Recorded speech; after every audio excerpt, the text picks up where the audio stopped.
Mesdames, Messieurs, vous toutes et vous tous qui m'attendez à cette heure, je m'adresse à vous avec toute l'émotion que vous pouvez deviner au vu du résultat tel qu'il nous est annoncé. Au terme de ce premier tour, la nouvelle Union populaire arrive en tête. Elle sera présente dans plus de 500 circonscriptions au deuxième tour. Et dès lors, les projections en sièges à cette heure n'ont à peu près aucun sens, sinon celui de maintenir une illusion. Puisse-t-elle finir d'étourdir nos adversaires? Pour le reste, la vérité est que le parti présidentiel, au terme du premier tour, est battu et défait. Pour la première fois de la Ve République, un président nouvellement élu ne parvient pas à réunir une majorité à l'élection législative qui suit. J'appelle notre peuple, au vu de ce résultat et de l'opportunité extraordinaire qu'elle présente pour nos vies personnelles et pour le destin de la patrie commune, j'appelle notre peuple à déferler dimanche prochain. Bien sûr, pour rejeter définitivement les projets funestes de la majorité de M. Macron. La retraite à 65 ans, le travail forcé pour le RSA et la partie cachée de son programme qui n'a jamais pu être mis en débat, c'est-à-dire les 80 milliards qu'il comptait retirer du budget de l'État pour parvenir au retour des 3% de déficit qu'il avait promis imprudemment à la Commission européenne. 80 milliards, c'est-à-dire retirer du budget de l'État l'équivalent de tout le budget du ministère de l'Intérieur et de tout le budget du ministère de l'Éducation. Et comme nous le savions, et comme le bon sens l'indique, il est impossible de retirer une telle somme d'un budget. C'est non seulement ce projet qu'il s'agit de rejeter, mais celui qui va avec, c'est-à-dire l'idée d'une TVA augmentée qui permettrait de financer ce projet.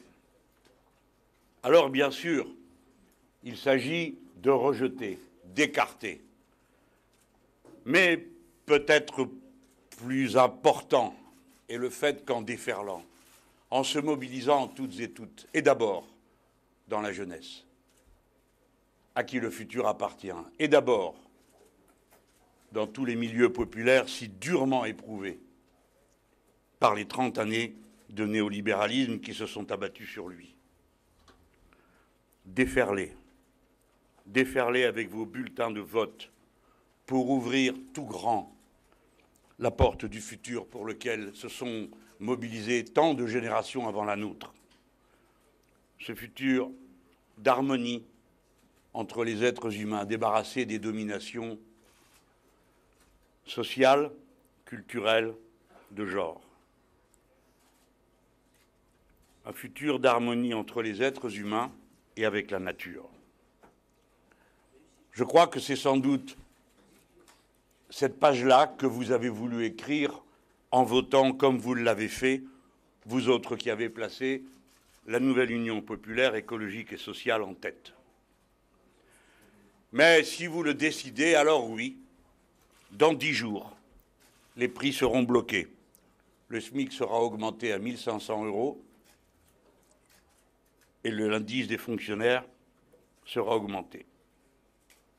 Dans un mois, vous aurez la retraite à 60 ans en débat et peut-être avant cela, la titularisation des 800 000 contractuels de la fonction publique.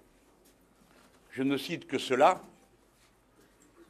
mais c'est la façon que j'aurai ce soir de rendre concret et non politicien la satisfaction que nous avons en observant ce résultat, qui est le résultat d'abord d'un accord historique, celui qui a permis la naissance de la nouvelle Union populaire, écologique et sociale.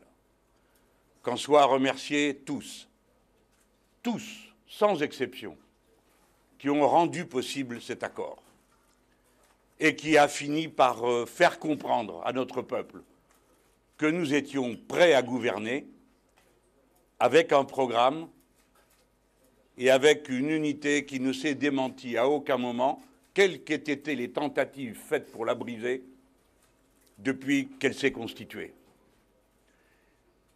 La nouvelle Union populaire, écologique et sociale a franchi d'une manière magnifique le premier test qu'elle rencontrait.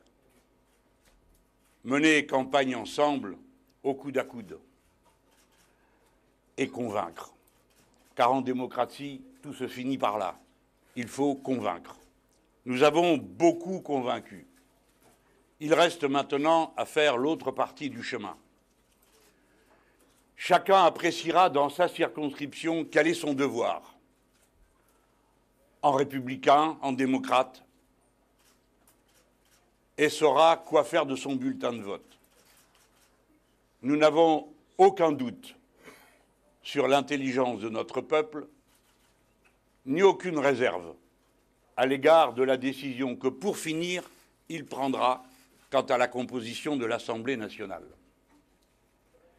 C'est pourquoi nous demandons à ceux avec qui nous nous sommes affrontés au premier tour de regarder ce deuxième tour non seulement sous l'angle des projets, non seulement sous l'angle des étiquettes, mais sous celui de l'intérêt général de la patrie et de son peuple.